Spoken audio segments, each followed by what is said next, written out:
My name is Chikas Kumle. I am a politician and gender advocate from Nigeria. I also head Women Development Monitoring Initiative as its executive director. We work on educating, empowering, and encouraging women to take on leadership roles. So social norms are rigid in some ways, and also they are subject to change. I say rigid because we've seen some areas where people are still resisting accepting that social norms are things that should not be. For example, in areas like politics, in areas like sports and education.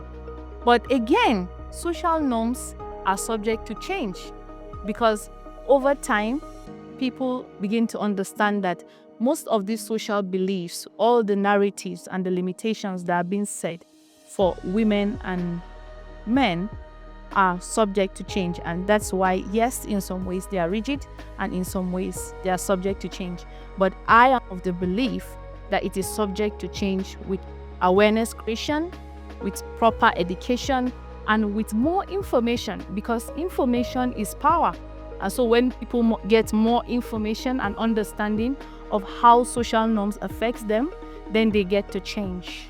It's important for men to be involved in changing the narrative and changing social norms because inequality affects everyone. It's not a women's issue. The subject and conversations about inequality affects men as well. So we need to have men understand that these issues are not squarely about women or about women having power over men, but it's about women complementing the efforts of men, be it in business, be it in politics, be it in governance, and the critical sectors that helps our society to thrive. Another reason why we need men to be involved and why it's so important is because men are strong agents of change. Once you have them on an issue, believe me, they will change the narrative. And because they are strong and influential people in the critical sectors, it's easy to have men of influence stand on a subject matter like the issue of inequality. When they begin to see it from the societal lens that this thing is not about women, then they will be able to open up the doors so that more women and more disadvantaged people will get into the room. And once we do that, then we make it a win-win situation. Social norms, like I said before, is not squarely around women. There are social norms, for example, that talks about men presenting themselves as being strong, being very masculine. You should be silent in areas where they are having challenges. And we've seen that impact greatly on the mental health of men. Where they are having challenges on issues, they are quiet. Because sometimes they come to speak about it, they say, you keep quiet, you're not a woman, be a man, be strong. But forgetting that these issues affect you, whether you're a man or a woman. So when we advocate for social change, it is a win-win for men and women. This is just one of the examples. Another pressure that these social norms puts on men is, I talked about the emotional and psychological aspect. There's this aspect that they feel every man must be rich, you must be strong, you must show some level of power.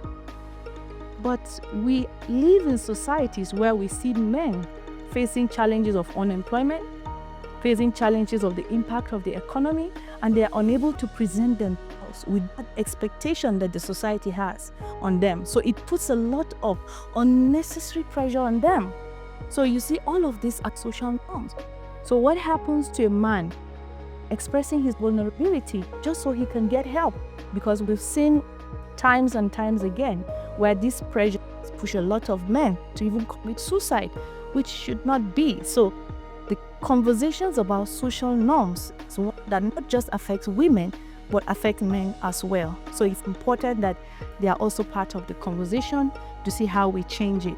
First, I believe when we get men to understand that this thing is also about them, not just about them championing the cause of women, then we have them understand also that it is an allyship, partnership, relationship that we should have.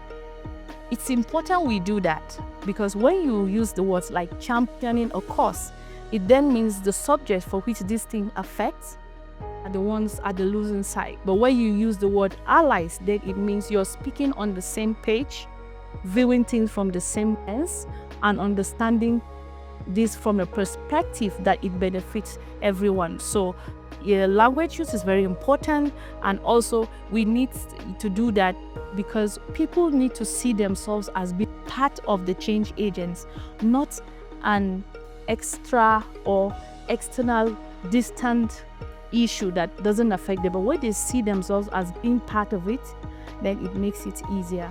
I like the word feminism, in as much as it's always a controversial word from the part of country where I come from. I like it because it gives us room to create awareness about what feminism is all about.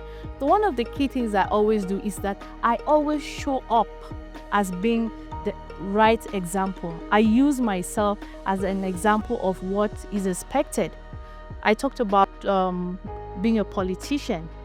Being in politics alone is an advocacy for me from the part of the country where I come from, because the more I show up, the more I speak up, the more I participate actively, it disrupts the narrative that says women don't have a space in politics and in governance. So me living my best, showing leadership by example, and ensuring that I present and also offer solutions to the issues that affects our people is a form of microfeminism. Because the people that do ask a question about why do you want to give these women this space, why do we need to have them in spaces that they usually were not in, is simply saying that we are holding in power, controlling power to give advantage to men. But when they see women like myself showing up, disrupting the status quo, and also making it real that I can do it, it means your daughter can do it, it means your sister can do it, then it means our everyday life becomes a lived reality that generations behind can take cue. So the dialogue for me was quite impactful because I saw from the room that some of the things I was thinking were not widespread across the continent. I realized that we have shared challenges, and also from this dialogue I've seen men who shared what their experiences were in understanding what social norms and how they see themselves now as change agents. So generally this dialogue was impactful, and I deeply appreciate International IDEA for putting this together.